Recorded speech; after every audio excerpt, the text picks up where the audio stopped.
Непрецизен, нелогичен, со груби преведи и отвара можност по субјективно мислење да се одземаат концесии во земјава. Вака Македонската асоциација за рударство ги оцени измените во Законот за минерални суровини на министерот за економија Бектеши, со кои се овозможува едностран раскин на договорите за концесија доколку има реакција од локалното население.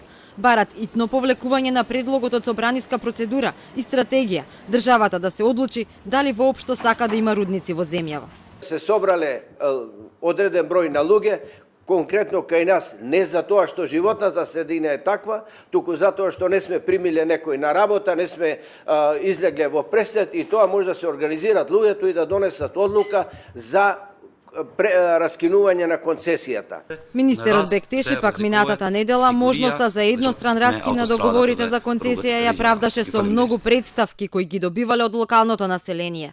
Ја отврли можноста од субјективизам во одлуките и рече дека целта е да се најде долгорочно решение во случај кога е загрозена безбедноста и здравјето на локалното население. Со ова се дава можност за и концесионерот да има право во случај на направена инвестиција да доставува барање, да се откаже од тој локалитет, а да бара друг локалитет каде што нема да има проблем со населеното место. Тоа и да е куќа не е можно, а камоли рудник. Знаете, рудникот е таму поставен затоа што таму има руда. Апелираат пратениците да не го гласаат законот, а државата доколку го донесе да најде алтернатива. Оти во земјава има околу 400 концесии за рудници во кои работат 12.000 луѓе и се остварува извоз од $300 милиони годишно.